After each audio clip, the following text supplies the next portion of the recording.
नमस्कार दोस्तों, अथर्व एजुकेटर के YouTube प्लेटफॉर्म पर एक बार पुनः आपका स्वागत है। दोस्तों, आधुनिक भारत के इतिहास का राष्ट्रीय स्वतंत्रता आंदोलन पर हम चर्चा कर रहे थे। पहले 2 वीडियो हमारे इस टॉपिक पर आ चुके हैं, जिसमें हमने कांग्रेस की स्थापना, उसके महत्वपूर्ण अधिवेशनों को देखा। दूसरे वीडियो में हमने बंगाल का विभाजन, मुस्लिम लीग का गठन, सूरत का कांग्रेस विभाजन, इसके अलावा फिर बंगाल का पुनः एकीकरण, राजधानी का परिवर्तन, इसके बाद हमने लखनऊ अधिवेशन और होम रूल लीग आंदोलन को, गृह शासन आंदोलन या स्वशासन आंदोलन भी जिसे कहा जाता है, उसे पूरे विस्तार से हमने चर्चा करी है। वे पिछले दोनों टॉपिक यदि आपने नहीं देखे हैं दोस्तों, तो वीडियो के डिस्क्रिप्शन में लिंक दिया हुआ है, वहां पे जाकर के आप उन दोनों टॉपिक्स को देख लीजिए। बहुत इंपॉर्टेंट टॉपिक है दोस्तों आपके एग्जाम के लिए। जिस लेवल का आपका एग्जाम है, जिस स्तर के प्रश्न आपके एग्जाम में आते हैं, उसमें से बहुत ज़्यादा इंपॉर्टेंट टॉपिक है वो। 1915 के बाद भारतीय राजनीति में धीरे धीरे कदम पड़ रहे हैं मोहनदास करमचंद गांधी जी के। मोहनदास करमचंद गांधी जो दक्षिण भारत से गौरवशाली इतिहास लेकर के लौटे हैं, वे अब भारतीय राजनीति में, भारतीय स्वतंत्रता आंदोलन में अपने कदम रखने जा रहे हैं और दिशा और दशा दोनों ही बदलने वाली है भारत के राष्ट्रीय स्वतंत्रता आंदोलन की। तो एक बार हम महात्मा गांधी जी का जीवन परिचय और उनका दक्षिण अफ्रीका का सफर देखेंगे, और उसके बाद भारत में उन्होंने जो प्रारंभिक 3 आंदोलन चलाए थे, चंपारण आंदोलन, अहमदाबाद आंदोलन और खेड़ा सत्याग्रह, उस पर चर्चा करेंगे। तो फटाफट से जुड़ जाइए अथर्व एजुकेटर के साथ में। चैनल को सब्सक्राइब कर दीजिए, वीडियो को शेयर कर दीजिए, अपने मित्रों से मेरी तरफ से प्रार्थना कर दिए, विनती कर लीजिए मेरी तरफ से, आप मत कीजिए, मेरी तरफ से रिक्वेस्ट कीजिए कि प्लीज चैनल को सब्सक्राइब कर दें और वीडियोस का भी आनंद उठाएं। ऐसा तो नहीं है ना दोस्तों कि कोई फालतू की बकवास वीडियोस यहाँ पर आती हो। जो भी वीडियोस आती हैं, चाहे कम आती हो, चाहे ज़्यादा आती हो, चाहे गैप के साथ आती हो, चाहे लगातार आती हो, जो भी आती हैं, जितने भी टॉपिक्स हैं, बहुत इंपॉर्टेंट लेकर के आता हूं और पूरे डिटेल से, पूरे विस्तार से लेकर के आता हूं। तो जुड़ जाइए और मैं प्रारंभ करता हूं सेशन को। तो सेशन है मोहनदास करमचंद गांधी जी, यानी महात्मा गांधी का जीवन परिचय। तो जीवन परिचय से हालांकि प्रश्न बनते नहीं है, पर एक कनेक्टिविटी के लिए जरूरी है उनका जन्म, क्योंकि अब ये छोटे मोटे प्रश्न एग्जामों में आया नहीं करते। तो उनका जन्म कब हुआ? तो 2 अक्टूबर 1969 को गुजरात के पोरबंदर में। फटाफट से देख लेते हैं। पिता का नाम करमचंद गांधी, माता का नाम पुतलीबाई, पत्नी का नाम कस्तूरबा था। 13 वर्ष की आयु में इनका विवाह हुआ था। ठीक है, कस्तूरबा से रिलेटेड जो प्रश्न बनता है, वो प्रश्न बनता है कि कस्तूरबा गांधी की मृत्यु किस जेल में होकर हुई थी। तो ये प्रश्न आपके लिए टास्क है। कस्तूरबा गांधी और इनके जो निजी सचिव थे महादेव देसाई, उनकी मृत्यु एक ही साथ हुई थी, एक ही जेल में। तो आप मुझे दोनों बता दीजिए किस जेल में हुई थी। ये आपका टास्क है। बाकी नहीं तो आगे के टॉपिक्स में हम तो चर्चा करेंगे ही। इनके पुत्र थे हरिलाल, मणिलाल, रामदास, देवदास। 4 पुत्र थे। प्रश्न कुछ बनते नहीं है, बस एक बार आप इन्हें देख लीजिए। प्रमुख शिष्या थी इनकी मीराबेन। ये प्रश्न पूछा जाता है राजनीतिक गुरु कौन थे? तो गोपाल कृष्ण गोखले जो है इनके राजनीतिक गुरु थे। और इनके निजी सचिव कौन थे? तो इनके निजी सचिव थे महादेव देसाई। पर्सनल सेक्रेटरी कौन थे? तो महादेव देसाई। लॉ की डिग्री हासिल करी थी इन्होंने, लंदन में जाकर के लॉ की डिग्री हासिल करके ये भारत लौटे थे। और फिर कुछ समय बाद प्रैक्टिस करने के लिए दक्षिण अफ्रीका गए। कब गए? 1893। 1893 में 3 घटनाएं थी, पिछले वीडियो में बताई थी मैंने आपको। कौन कौन सी? 1893 में ही Irish lady Annie Besant Bharat आई थी। 1893 में दक्षिण अफ्रीका गए थे कौन? महात्मा गांधी। और 1893 में विवेकानंद जी गए थे शिकागो धर्म सम्मेलन में हिस्सा लेने। तो 1893 में गांधी जी गए मुकदमा लड़ने। मुकदमा किस कंपनी की तरफ से लड़ने गए थे? तो दादा अब्दुल्ला एंड कंपनी की वजह से, तरफ से। दादा अब्दुल्ला एंड कंपनी का कोई केस था, कोई डिस्प्यूट था, कोई स्वीट था, उसे लड़ने के लिए गांधी जी दक्षिण अफ्रीका गए। थोड़े से टाइम के लिए गए थे, 1 वर्ष के लिए। वापस आना था ना 1 साल में, आ नहीं पाएंगे अगले 22 सालों तक, वो एक अलग बात है, पर गए थे 1 साल के लिए। ठीक है, तो ये प्रश्न अगर पूछ ले, कभी पूछ ले कि जो दादा अब्दुल्ला एंड कंपनी के विरुद्ध मुकदमा लड़ने गए थे, इस मुकदमे में हार हुई थी कि जीत हुई थी? तो ध्यान रखिए गांधी जी ने इस मुकदमे में सफलता हासिल करी थी। डरबन में थे, रुके थे डरबन में ही थे दादा अब्दुल्ला एंड कंपनी, तो अफ्रीका के डरबन गए थे। अब मुकदमा तो हो गया, जीत वीत भी गए, वापस आना था, सोचा कि यार एक बार घूम आए जरा दक्षिण अफ्रीका में। तो दक्षिण अफ्रीका में ना हिंदुस्तानियों के, ना हिंदू नहीं, हिंदुस्तानियों के प्रति या और एशियाई लोगों के प्रति ना बड़ा ही अच्छा व्यवहार नहीं होता था, बहुत गंदा व्यवहार होता था। काले लोगों को कुली या सामी कहकर के पुकारा जाता था। महात्मा गांधी जी ये सब देख रहे थे, पर ऐसी कोई खास उनके अंदर गुस्सा नहीं थी कि वो कुछ करें। कहते ना, जब तक पर्सनल अपमान न हो व्यक्ति समाज सुधार की बातें सोचता भी नहीं है। ये गांधी जी की तरह था। गांधी जी लंदन में रह के आए थे, लंदन में क्या भारतीयों के साथ बुरा सलूक नहीं होता था? होता था, पर गांधी जी के साथ ऐसा कभी मुद्दा रहा नहीं होगा, तो उन्हें कोई फर्क नहीं पड़ा। दक्षिण अफ्रीका में भी 1 साल तक थे, लगातार वो देख रहे थे, पर ऐसा कुछ नहीं सोचा उन्होंने। लेकिन वो जब घूमने के लिए दक्षिण अफ्रीका के प्रिटोरिया रेलवे, मतलब दक्षिण अफ्रीका की ट्रेन में घूम रहे थे, तो उन्होंने फर्स्ट क्लास की टिकट ली थी। उन्होंने कहा मैं तो बड़ा वकील हूं, केस वेस जीत गया हूं, फर्स्ट क्लास की टिकट लेके एसी में बैठ के जाऊंगा। तो अंग्रेजों ने कहा कि आप भारतीय हो, फर्स्ट क्लास के डब्बे में नहीं बैठो, जाओ अपने जनरल डब्बे में जाओ। गांधी जी बोले तुम कौन होते हो मुझे ट्रेन से निकालने वाले, मेरे पास फर्स्ट क्लास का टिकट है, मैं तो फर्स्ट क्लास के टिकट में ही बैठ के जाऊंगा। तो प्रिटोरिया रेलवे स्टेशन पे, कहानी तो सभी ने सुनी होगी, ध्यान रखिएगा इस स्टेशन का नाम, प्रिटोरिया रेलवे स्टेशन पे गांधी जी को अंग्रेजों ने फर्स्ट क्लास के डब्बे से धक्का मार के बाहर फेंक दिया। उक्त घटना ने गांधी जी का ध्यान दक्षिण अफ्रीका में रह रहे भारतीयों के साथ हो रहे रंग भेद की नीति की ओर आकर्षित किया।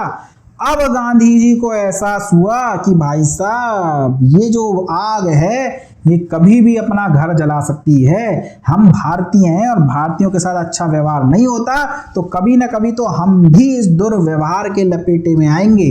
तो उन्होंने कहा कि भाई दक्षिण अफ्रीका में तो कम से कम इस रंग भेद की नीति को खत्म करके यहां से जाऊंगा। कसम खा ली उनने, रुक गए वहीं। तो इस रंग भेद की नीति का सबसे बड़ा कारण था एशियाटिक रजिस्ट्रेशन एक्ट। इस एक्ट के तहत भारतीयों को अपना पंजीकरण प्रमाण पत्र लेना होता था। कोई बात नहीं, चलो बाहर से आए हो आप प्रमाण पत्र ले लो, पर हमेशा इस प्रमाण पत्र को अपने पास रखना आवश्यक था। मतलब अगर कभी प्रमाण पत्र घर पे रह गया आपके, तो आपको पकड़ के ले जाएंगे, कहाँ है तुम्हारा सर्टिफिकेट, यानी गले में टांग के रखो 24 घंटे उस सर्टिफिकेट को अपने साथ। तो गांधी जी ने इसी अधिनियम का विरोध करना प्रारंभ किया। सबसे पहले दक्षिण अफ्रीका में काले लोगों को कुली और सामी कहकर के पुकारा जाता था। तो पूछ ले क्या कहकर के पुकारते थे? तो कुली और सामी। चलिए आगे देखते हैं। फिर गांधी जी ने अब विरोध करना प्रारंभ किया, तो धीरे धीरे ऑर्गेनाइजेशन बनाना शुरू करा। तो उन्होंने एक संस्था बनाई वहां पर 1894 में, और 1894 में गांधी जी ने जो संस्था बनाई उसका नाम क्या रखा? Natal Congress. तो नटाल कांग्रेस की स्थापना किसने करी? तो मोहनदास करमचंद गांधी ने या महात्मा गांधी ने। कब करी? 1894 में करी। कहां पे करी? तो दक्षिण अफ्रीका में ही करी। इसके अलावा उन्होंने वहां पे एक टॉलस्टॉय फॉर्म की भी स्थापना करी। टॉलस्टॉय फॉर्म कहां बनाया? तो वो जोहान्सबर्ग में बनाया, अपने जर्मन मित्र कॉलेन बाख की मदद से। यानी धीरे धीरे ये संगठन बना रहे हैं। नटाल कांग्रेस की स्थापना उन्होंने कर दी दक्षिण अफ्रीका में। टॉलस्टॉय फॉर्म भी बना रहे हैं जोहान्सबर्ग दक्षिण अफ्रीका में ही, अपने जर्मन मित्र कॉलेन बॉक की मदद से।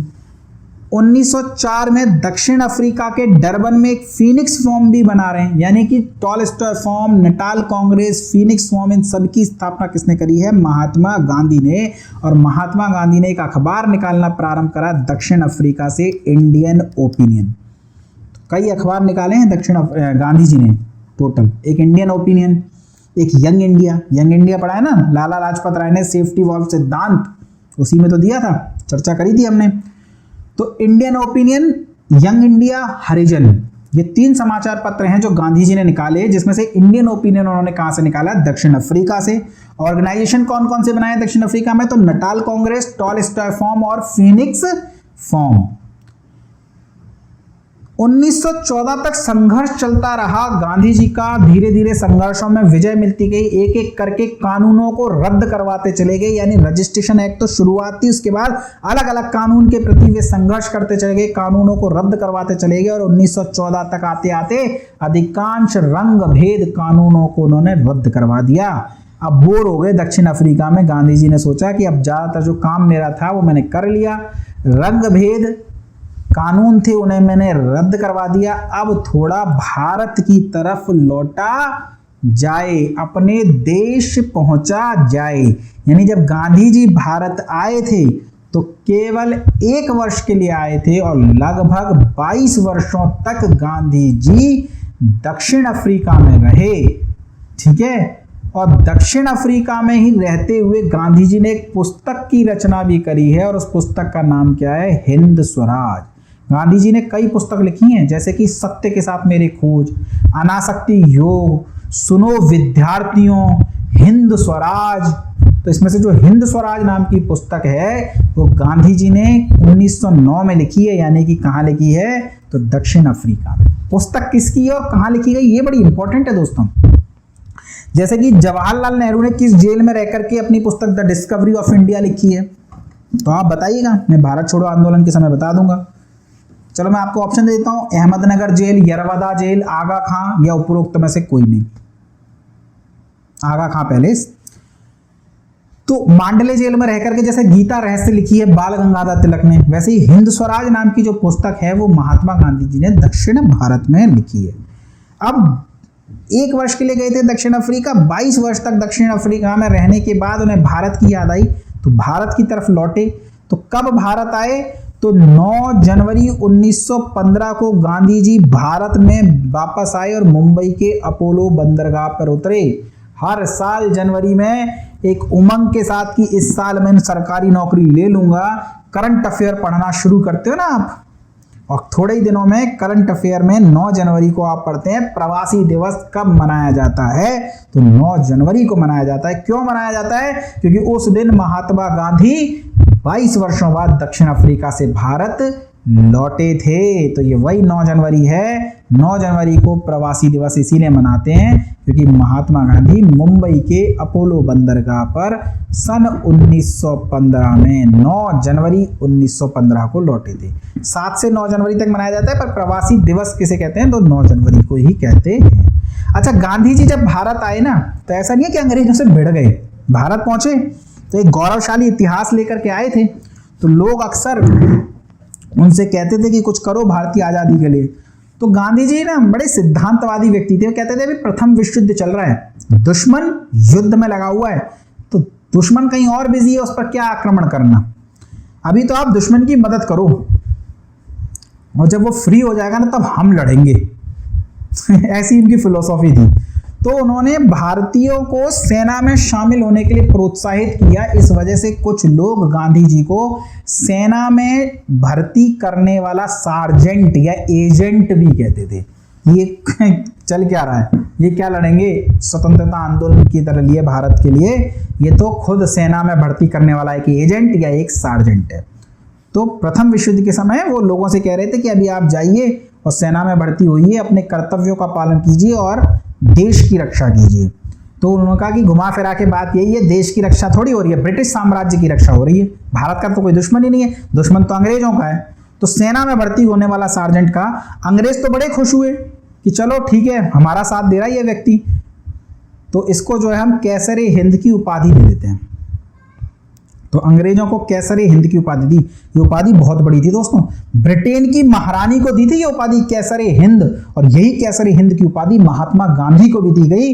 यानी महात्मा गांधी को उपाधि देके अपने फेवर में करना चाह रहे हैं अंग्रेज। अंग्रेजों को लग रहा है कि चलो ठीक है, दक्षिण अफ्रीका में जो भी किया सो किया, भारत आके तो ये हमारा साथ दे रहा, हो सकता है अब ये अपना राजनीतिक मतलब साधना चाह रहा हो, जबकि महात्मा गांधी केवल अपने सिद्धांतों के तहत ऐसा कर रहे थे।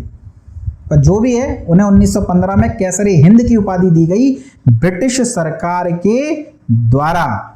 भारत आने पर साबरमती नदी के किनारे सत्याग्रह आश्रम या साबरमती आश्रम की स्थापना करी है महात्मा गांधी ने।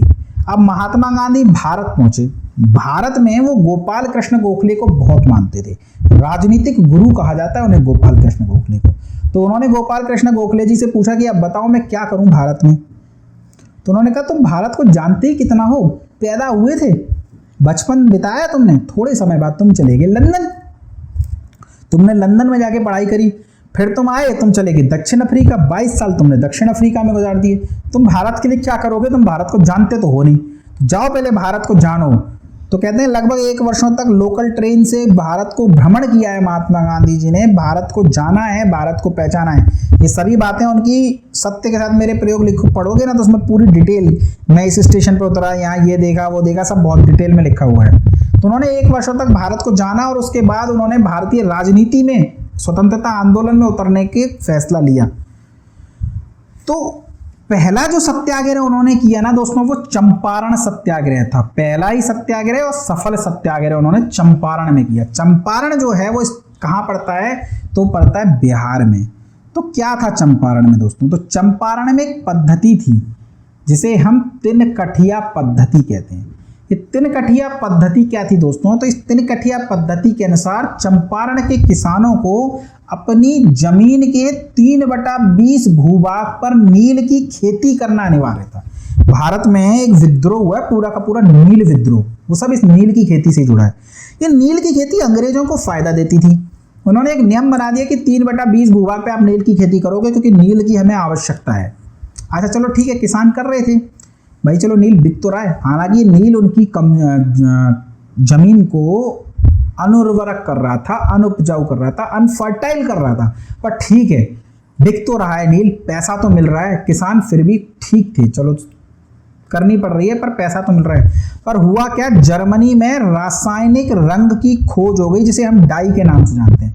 अब नील कौन लगा रहा है कपड़ों पे, डाई लगा लगा के कलरफुल कपड़े मार्केट में आ रहे हैं, यानी यूरोपीय कारखाने अब भारतीय नील को खरीद तो रहे नहीं है, पर तिनकठिया पद्धति है, 3/20 भूभाग पर भारतीयों को नील की खेती करनी पड़ेगी। यानी नील उगाए हैं भारतवासी और नील बिक रहा है नहीं, पड़ा हुआ है गोदाम में, अगले बार फिर उगाना पड़ेगा आपको। क्यों, मजबूरी है, नियम है, 3/20 भूभाग पर नील की खेती करनी है और वो नील बिक नहीं रहा है। किसानों की स्थिति दिन प्रतिदिन दयनीय होती चली गई। तब एक राजकुमार शुक्ल थे, किसान भी थे, स्थानीय किसान नेता थे, जो भी थे, राजकुमार शुक्ल गांधी जी से लखनऊ में मिले। लखनऊ अधिवेशन हुआ था 1916 में, तो वहीं थे गांधी जी। तो थोड़े समय बाद लखनऊ में गांधी जी से मुलाकात हुई रामकृष्ण शुक्ल की। तो इन रामकृष्ण शुक्ल ने गांधी जी को चंपारण में किसानों की दुर्दशा से अवगत कराया और कहा कि प्लीज आप आइए, बचाइए, वरना ये किसान आत्महत्या कर लेंगे सामूहिक रूप से, इनकी हालत बहुत ज्यादा खराब है। तो गांधी जी बोले चलो ठीक है, पता लगाऊंगा मैं, और अगर सच में आपकी बात सही है तो मैं आपकी मदद जरूर करूंगा। तो राजकुमार शुक्ल जी रोने लगे कि नहीं, बहुत जरूरी है आपकी मदद, मैं बिल्कुल सही बोल रहा हूँ, सच बोल रहा हूँ। तो गांधी जी बोले वो मैं पता लगा लूंगा, आप पहुंचिए चंपारण, आता हूं मैं अपने सहयोगियों के साथ में। तो प्रश्न पूछा जाए कि चंपारण की किसानों की स्थिति या किसानों की दुर्दशा से किसने अवगत कराया गांधी जी को, तो ये बहुत इंपॉर्टेंट प्रश्न है, कई बार पूछा गया है, राजकुमार शुक्ल ने। ठीक है, चलिए आगे देखते हैं। अब गांधी जी अपने सहयोगियों के साथ चंपारण पहुंचे और किसानों के हित में उन्होंने आंदोलन प्रारंभ कर दिया। उन्होंने देखा कि हाँ भाई किसान सही बोल रहे हैं, तो उन्होंने आंदोलन प्रारंभ करा। उनके आंदोलन से विवश होकर सरकार ने इस मामले की जांच कराई। कौन से मामले की, तिनकठिया पद्धति की, सही में किसानों के साथ सच में गलत हो रहा है। तो उन्होंने देखा कि हाँ सही कह रहे हैं, ये तिनकठिया पद्धति के तहत किसान जो है खेती कर रहा है 3/20 भूभाग पर उसका माल बिक नहीं रहा। अंग्रेजों को सब पता था, पर अब वो दिखावा कर रहे हैं कि हाँ ठीक है हम जांच करा रहे हैं, जो भी है। उन्होंने एक आयोग बनाया और उस आयोग का सदस्य गांधी जी को भी बनाया। गांधी जी इस आयोग को समझाने में सफल रहे कि तिनकठिया पद्धति समाप्त होनी चाहिए, और अंग्रेजों ने अंत में आकर तिनकठिया पद्धति को समाप्त कर दिया। चंपारण के किसानों को नील बगान मालिकों से अंत में मुक्ति मिल गई। ठीक है, तो चंपारण सत्याग्रह भारत में गांधी जी का प्रथम सफल सत्याग्रह है। तो भारत में गांधी जी का प्रथम सफल सत्याग्रह पूछे कौन सा है, तो वो चंपारण का सत्याग्रह ही है। यानी चंपारण के सत्याग्रह से गांधी जी की प्रसिद्धि में बढ़ोतरी हुई। पहली एक गौरवशाली इतिहास लेकर के लौटे थे वे दक्षिण अफ्रीका से, और भारत में ही उन्होंने अपने पहले ही आंदोलन में सफलता हासिल कर ली।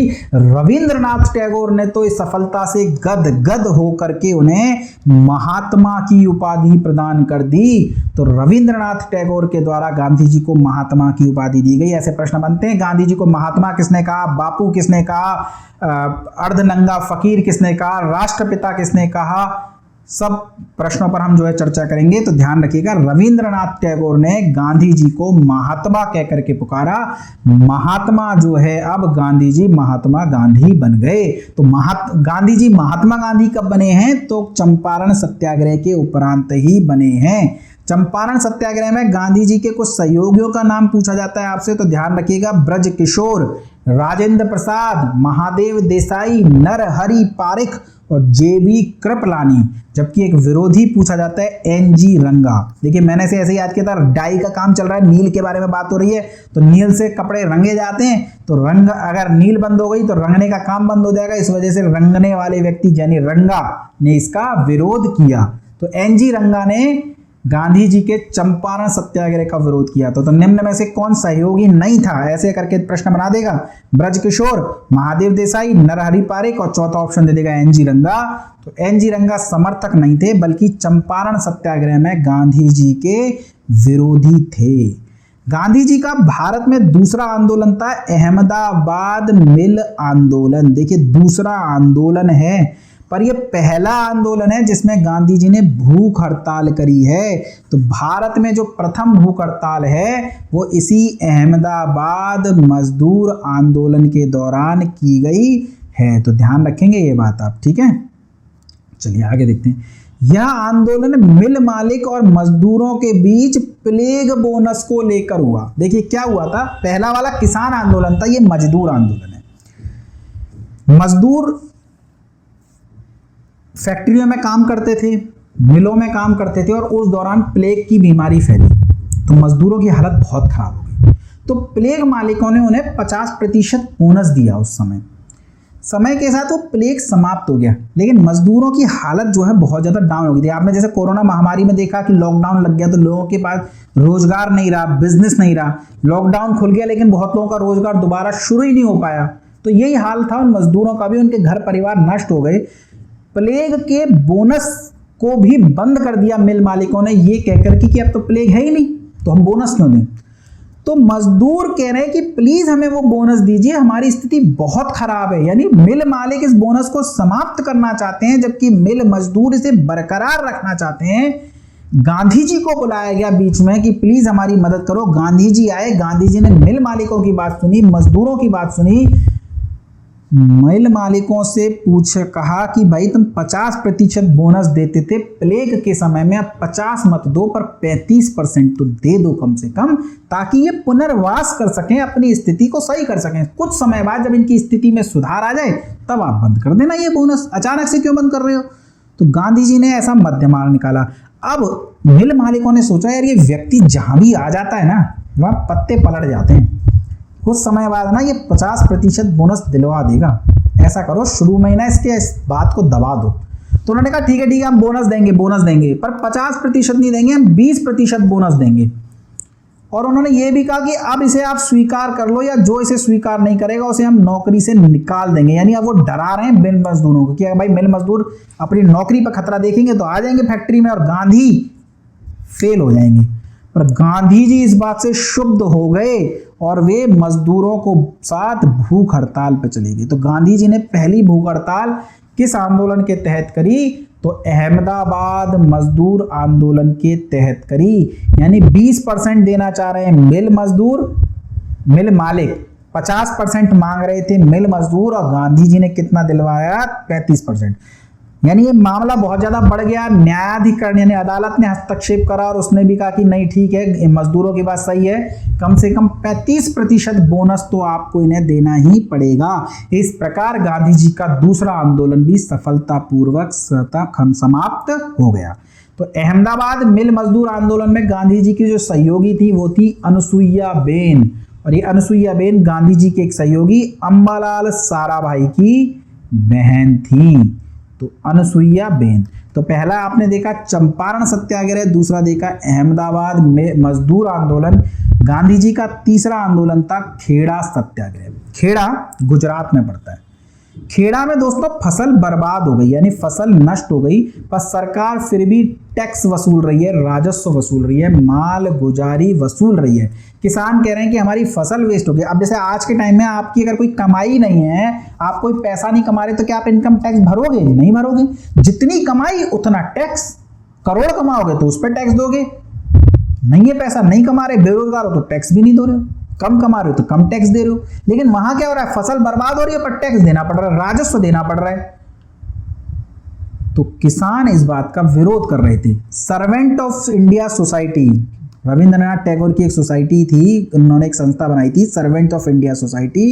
इस सर्वेंट ऑफ इंडिया सोसाइटी के सदस्यों ने, साथ ही विट्ठल भाई पटेल और गांधी जी, इन्होंने पूरे मामले की पड़ताल करी और निष्कर्ष निकाला कि किसानों की जो मांग है ना वो जायज है। किसान सही कह रहे हैं, उनकी फसल नष्ट हो गई है और ये अंग्रेजी सरकार, ये अंधी सरकार उनसे लगातार रेवेन्यू वसूल कर रही है, माल गुजारी वसूल कर रही है, जो कि ये गलत कदम है। इस वजह से गांधी जी ने किसानों के हित में आंदोलन प्रारंभ कर दिया। तो तीसरा आंदोलन कौन सा रहा? तो तीसरा आंदोलन था दोस्तों खेड़ा आंदोलन, जिसे हम खेड़ा सत्याग्रह के नाम से भी जानते हैं। तो पहला चंपारण सत्याग्रह किसानों के लिए चलाया गया, खेड़ा सत्याग्रह भी किसानों के लिए चलाया गया था, जबकि अहमदाबाद जो आंदोलन था वो किसके लिए चलाया गया था? तो वो चलाया गया था मिल मजदूरों के लिए। चलिए आगे देखते हैं।